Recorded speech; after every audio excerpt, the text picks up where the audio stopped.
നമുക്ക് ഒരു നല്ല ടേസ്റ്റിയായ കപ്പങ്ങ അച്ചാർ എങ്ങനെ തയ്യാറാക്കാമെന്ന് നോക്കാം. ആദ്യം നമുക്ക് ഒരു ഉരുളി അടപ്പ വയ്ക്കുക. അത് നന്നായി ചൂടാക്കുക. ചൂടായി വരുമ്പോൾ നല്ലെണ്ണ ഒഴിച്ചു കൊടുക്കുക. നല്ലെണ്ണ ചൂടാക്കി കഴിയുമ്പോൾ അതിനകത്തോട്ട് ഉലുവ ആദ്യമേ ചേർക്കുക. കടുക് ചേർക്കുക. ഉലുവ 2-3 മതി. കടുക് ചേർക്കുക. ഇത് രണ്ടും പൊട്ട് വരുമ്പോൾ നമുക്ക് ആദ്യമേ വെളുത്തുള്ളി ചെറുതായി അരിഞ്ഞ് വെച്ച് വെളുത്തുള്ളി ഇട്ട് കൊടുക്കുക. ഇഞ്ചി നീളത്തിലരിഞ്ഞിട്ട് കൊടുക്കുക. പിന്നെ അതിനകത്തോട്ട് പച്ചമുളക് കീറിയത് നന്നായിട്ട് ഇട്ട് കൊടുത്ത് ഒന്ന് മൂപ്പിച്ച് കഴിയുമ്പോൾ അതിനകത്തോട്ട് മുളക് പൊടി, കുറച്ച് മഞ്ഞൾ പൊടി, കാശ്മീരി ചില്ലിപ്പൊടി എന്നിവ ചേർത്ത് നന്നായി മൂത്ത് യോജിപ്പിക്കുക. എന്നിട്ട് അതിനൊക്കെ ആവശ്യത്തിന് വിനാഗിരി ഒഴിച്ചു കൊടുക്കുക. വിനാഗിരി ഒഴിച്ച് പാകത്തിന് കായവും ഉപ്പും ചേർക്കുക. ഉപ്പും ചേർത്തതിന് ശേഷം നമ്മുടെ പപ്പായ കനം കുറച്ചരിഞ്ഞ് വെച്ചിട്ടുണ്ട്. അത് നമുക്ക് അതിനകത്തോട്ട് ഇട്ട് കൊടുക്കാം.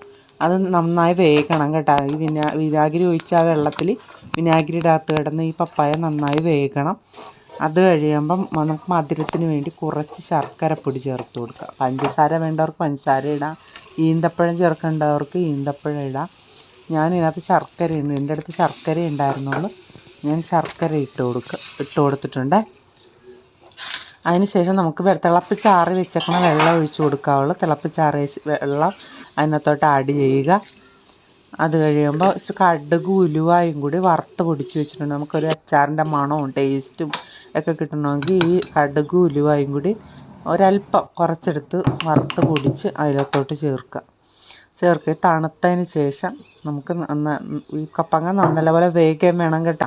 വെന്ത് കഴിഞ്ഞിട്ട് നമുക്ക് തണുത്ത് ഒരു ചില്ലുകുപ്പിടകത്താക്കി, എപ്പോഴും അച്ചാർ നല്ല കേടുകൂടാതിരിക്കണമെന്നുണ്ടെങ്കിൽ ചില്ലുകുപ്പിടകത്താക്കി വെക്കണം. ചില്ല് ഭരണിയിലോ അങ്ങനെ ആക്കി നമ്മൾ സൂക്ഷിച്ച് വയ്ക്കേണ്ടതാണ്. അച്ചാർ ഉപയോഗിക്കണമെന്നുണ്ടെങ്കിൽ 2 ദിവസം കഴിഞ്ഞിട്ട് അച്ചാർ എടുക്കാവുള്ളൂ. 2 ദിവസം കഴിഞ്ഞ് നമുക്ക് അച്ചാർ ഉപയോഗിക്കാവുള്ളൂ. ഈ റെസിപ്പി ഇഷ്ടപ്പെട്ടെങ്കിൽ ലൈക്ക് ചെയ്യുക, ഷെയർ ചെയ്യുക.